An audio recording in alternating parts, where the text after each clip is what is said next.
Hello everyone, কেমন আছো তোমরা সকলে?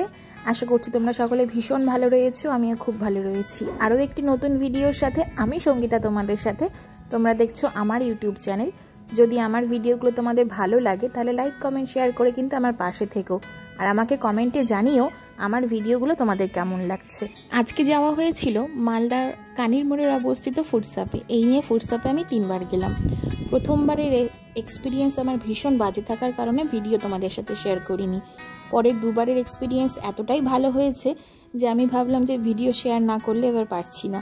যাই হোক, তোমরা দেখো ভেতরের ডেকোরেশনটা জাস্ট অসাধারণ। সমস্তটাই কিন্তু কলকাতাকে কেন্দ্র করে, কলকাতার রিক্সা, কলকাতার ভিক্টোরিয়ার মেমোরিয়াল হল, কলকাতার ট্যাক্সি। যারা মালদায় বসে কলকাতা ভাইস পেতে চাইছো তারা কিন্তু অবশ্যই ভিজিট করো। আর এগুলোর সাথে ছবি তোলাটা কিন্তু ফেমাস হয়ে গেছে এখন। তোমরা হয়তো ফেসবুকে অনেকেই দেখেছো যে এইসব ইমেজগুলোর সাথে ছবি তুলতে। বেশ পপুলার রেস্টুরেন্ট মালদার মধ্যে এখন কিন্তু ফুডসাপ। তাই তোমরা যারা চাইছো ফ্রেন্ড সার্কেল, ফ্যামিলি সবাইকে নিয়ে কিন্তু একটি দিন এনজয় করতেই পারো। আমার ভিডিওটি পুরোটা দেখো, এবং পুরোটা দেখার পর যদি তোমাদের ভালো লাগে তাহলে বন্ধু বান্ধব নিয়ে কিন্তু চলে যাও ফুডসাপে। আশা করি তোমরা নিরাশ হবে না। আরও একবার অ্যাড্রেসটি তোমাদের সাথে শেয়ার করি।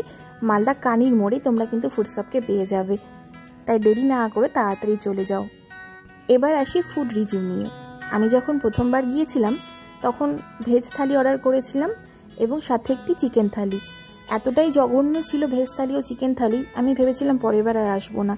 যাই হোক, পরের দুবার যখন গেলাম এতটাই ভালো খাবার কোয়ালিটি হয়ে গেছিলো, জাস্ট আমি ভিডিও না করে পারলাম না। তারপরে আমরা অর্ডার করেছিলাম বাসন্তী পোলাও, চিকেন কষা, চিকেন পকোড়া, পনির বাটার মশলা আর বাটার নান। প্রত্যেকটা খাবারই কিন্তু ভীষণ টেস্টি। যদিও প্রাইসটা একটু বেশি, কিন্তু তবুও আমি বলবো যেহেতু খাবার কোয়ালিটি ভালো তাই প্রাইসটা অতটা গায়ে লাগবে না। তাই তোমরা সকলে ভিজিট করো। Thank you.